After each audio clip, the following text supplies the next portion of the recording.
Welcome to the kid story, जहाँ पे हम बच्चों से जुड़ी कहानियाँ आप तक लाते हैं। उनकी स्टोरी वही आके खुद बताते हैं, जिससे कि उनकी मेंटल हेल्थ, मेंटल स्टेबिलिटी पता चलती है। So my name is Prashant.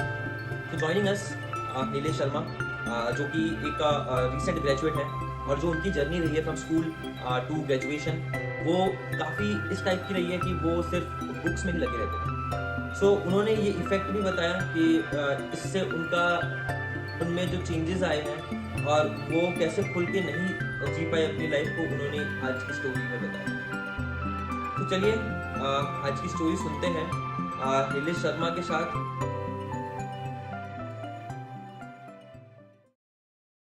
Place आप अभी ग्रेजुएट हुए, राइट?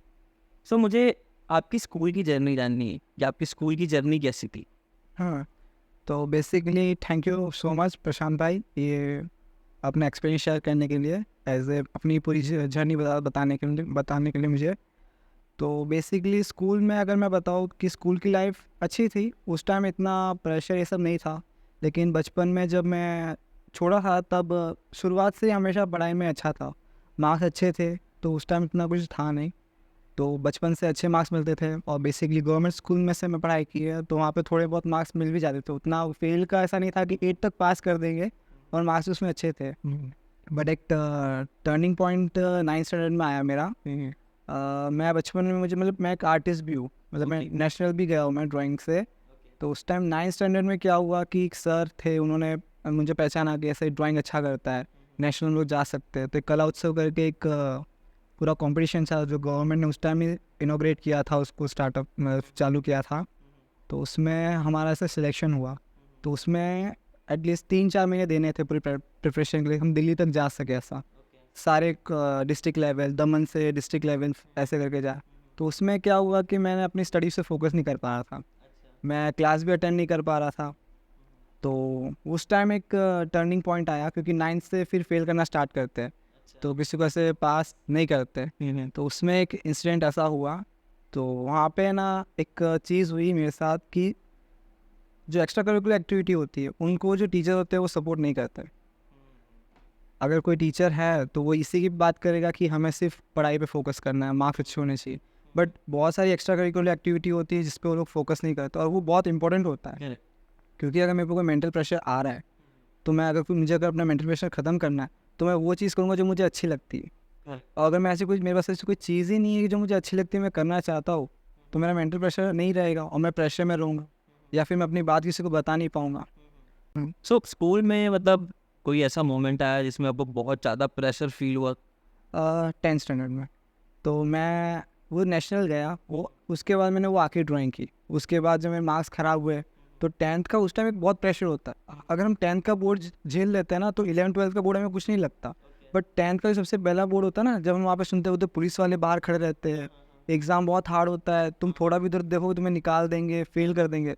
वो जो फियर था वो बहुत था। तो उस फियर के चक्कर में मैंने अपनी ड्राइंग छोड़ दी, और उस दिन के बाद मैंने वापस कभी ड्राइंग नहीं की। बहुत कम, रेयरली कभी मन करता तो मैं कर लेता हूँ, लेकिन उस लेवल का जो था वो छूट गया। तो वो 10th स्टैंडर्ड का एक था, उस टाइम वो पार्ट काफ़ी रहा। फिर मैं पढ़ाई में पूरा मैथ्स ये सब करने में लग गया। मार्क्स तो अच्छे हो गए, लेकिन एक चीज़ फिर छूट गई। ये मतलब यार वेरी लगा तुमने कि मतलब यार मार्क्स के चक्कर में तुमने अपना पैशन साइड में कर दिया। सो ये बहुत सारे बच्चों के साथ होता है, लाइक उनको पैशन होता है चीज़ों को करने का, बट एक वो खुद को एक रिस्पॉन्सिबिलिटी, पढ़ाई को ज़्यादा रिस्पॉन्सिबिलिटी मान के वो चीज़ों को साइड में रख देते हैं। बट ये दोनों को साथ में करना ज़रूरी है, बिकॉज अगर आप जो आपको पसंद है वो चीज़ करते हैं तो आपकी मेंटल पीस बनी रहती है। हाँ। सो जैसे तुमने बताया कि 10th में बहुत ज़्यादा प्रेशर होता है ना? सो एग्ज़ाम के जैसे कि आप सब ने एग्ज़ाम 2 दिन बचे हुए हैं, तो किस टाइप का मेंटली सोचते हो, उस टाइप का आपका दिमाग कैसे चलता है? हाँ, तो अगर आपने जैसे पूछा कि एग्ज़ाम के 2 दिन पहले क्या होता है, अब इसमें 2 चीज़ें हैं। एक एक है जो बच्चा रोज़ पढ़ता है, और एक जो बच्चा होता है जो एग्ज़ाम के 2-3 महीने पहले से पढ़ता है। लेकिन जो प्रेशर जो रहेगा वो दोनों को बराबर रहेगा उस टाइम, क्योंकि दोनों बच्चों को क्या होगा कि सिलेबस में से क्या आएगा हमें नहीं पता।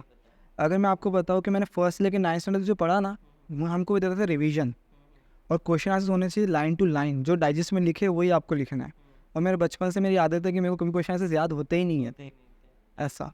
तो फिर वहाँ जाके फिर प्रॉब्लम हुई। लेकिन 10th में एक अच्छी बात कि हम क्वेश्चन आंसर खुद लिखते थे, तो एक थोड़ा ऐसा लगा। बट लेकिन वो जो मैथ्स का जो डर होता है ना, वो था कि भाई मैथ्स में पास होना इंपॉर्टेंट है। मैथ्स से फेल हो गए, एक बार फेल हो गए, फिर पास कैसे होंगे? और एक सब्जेक्ट में फेल हो, ठीक है वो चांस देते हैं, लेकिन 1 से 2 ज़्यादा सब्जेक्ट में फेल हो तो फिर वापस अगले साल तक बैठो, वो प्रेशर होता है। और जैसे कि आपने बोला वो 2 दिन का प्रेशर क्या होता है कि मुझे सिलेबस कंप्लीट करना है और मुझे चीज़ें याद रहनी चाहिए कि मैं वापस जाके लिख पाऊँ।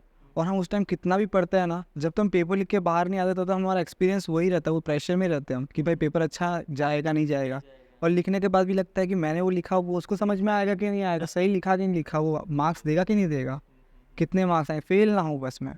ये एक प्रेशर ऐसा प्रेशर होता है कि यार अब क्वेश्चन क्या आने वाला है, पता नहीं, हम पढ़े जा रहे हैं, पढ़े जा रहे एग्जाम का पेपर है भूल गए तुम। भूल गए तुम। ठीक है, ये मतलब सबके साथ होता है यार। ये प्रेशर जो होता है ना, वो एक टाइम पे ही आता है, एग्जाम के टाइम पे। उसके बाद तो सब लगता है भाई जिंदगी एकदम मस्त। मस्त है। वो पेपर खत्म हो गया, एक सीजन आता है ना, एग्जाम हो गया, फिर वो तो फिर लगता है अरे बस अब शांति। लेकिन वो साइकिल रिपीट हो जाती है कि वापस दूसरे एग्जाम आएगा तो वैसे ही। 10th के बाद एक है ना, मतलब स्टूडेंट लाइफ में या फिर जो बच्चे की लाइफ में ना, एक चेंज आता है। क्यों? क्योंकि अब वो ओपन दुनिया में जाने के लिए रेडी होता है, राइट। पहले आप अगर एजुकेशन में साइड में रखूँ, आपकी बात करो तो पहले मतलब बच्चे क्या होता है, 10th तक थोड़ा उनको पैम्परिंग दी जाती है, उसके बाद उनको खुला छोड़ दिया जाता है, राइट। सो आपको किस लेवल की फ्रीडम मिली है?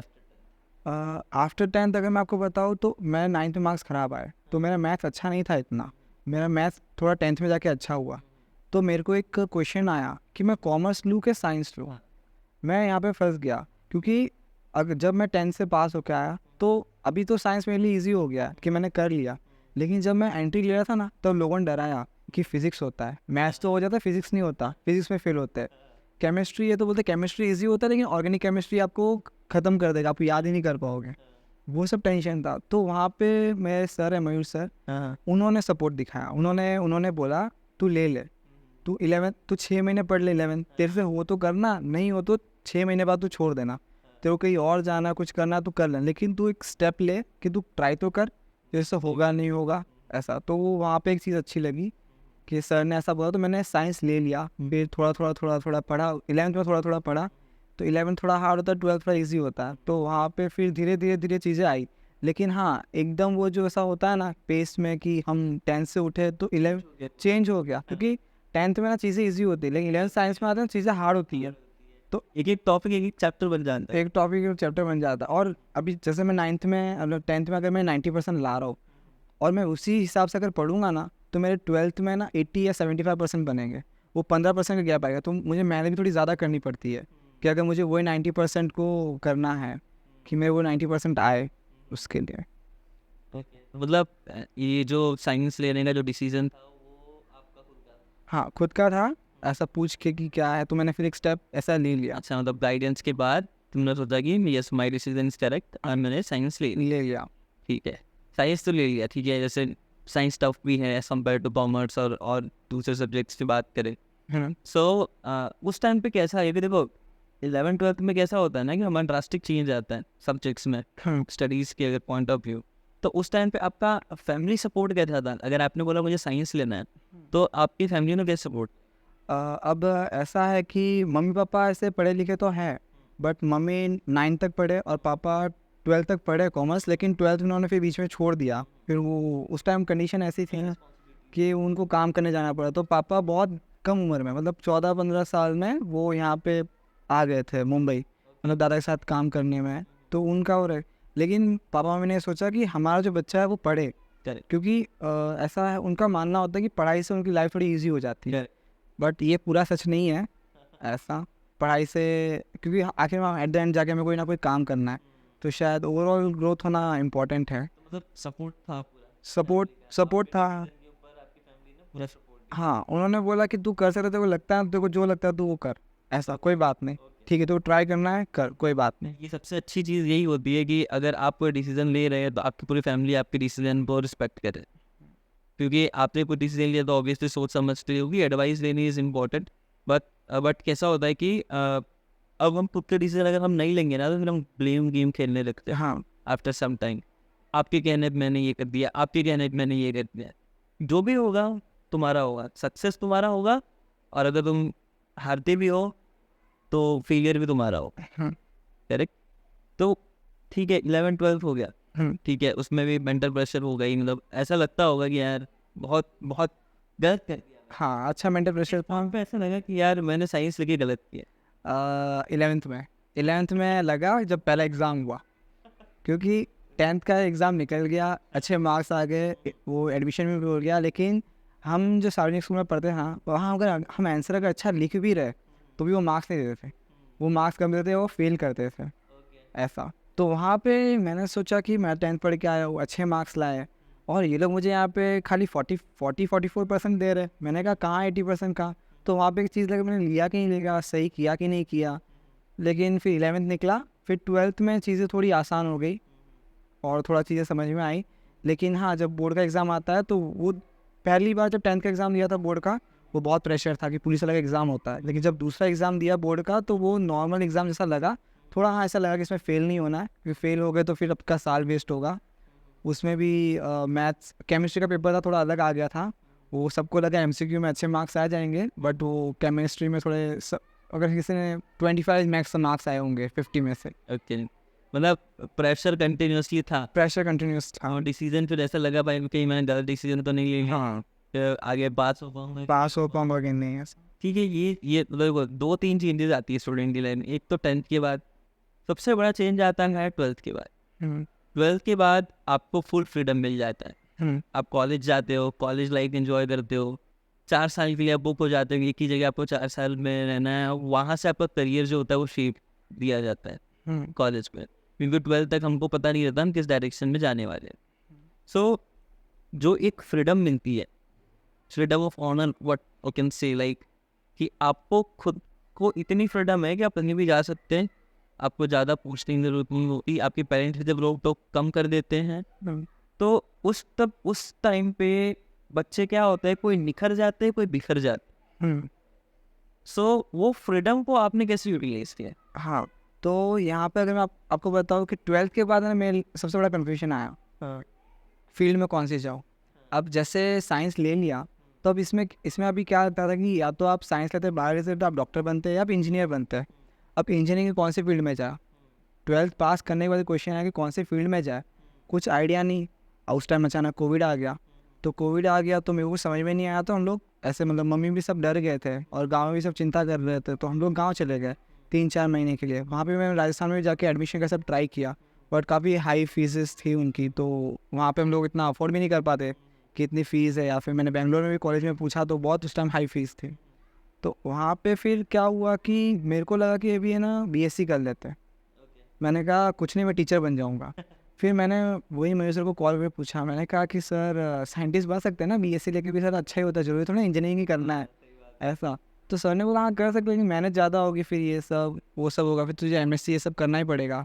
तो मैं सोचा कि मैंने कहा मेरे 5 साल जा रहे, इससे 4 साल जाए तो मैं इंजीनियरिंग में फिर ट्राई करता हूँ ऐसा। फिर मैंने एडमिशन करने का ट्राई किया, फिर कहीं मिला नहीं, फिर मैं वापस दमन आ गया। उतने में दमन इंजीनियरिंग कॉलेज में कंप्यूटर की फील्ड आ गई। अब सब ने एडमिशन ले लिया, तो उसमें जो मेरा फ्रेंड दीप, उसने बोला कि नीलेश यहाँ पे एडमिशन ले ले। अब एडमिशन फॉर्म भरते टाइम मैंने सीएस को टॉप पे नहीं रखा, मैंने मैकेनिकल को टॉप पे रख दिया, मेडिकल को और सीएस को रख दिया। अब मेरा फ्रेंड बोल रहा तू पागल है, मैकेनिकल तुझे कुछ पता है मैकेनिकल के बारे में, या तो बायोमेडिकल में कुछ पता है? मैंने कहा नहीं। बोला अभी सीएस ट्रेंड में चल रहा है, सीएस ले ले। सीएस ट्रेंड में चल रहा है, हाई पैकेज मिलता है, ये करके मैंने सीएस लिया अच्छा, और एक्सीडेंटली सीएस में एंट्री हुई ओके, ऐसा। मतलब यहाँ से तुम्हारा जो जर्नी होगा कंप्यूटर साइंस का वो चालू हुआ।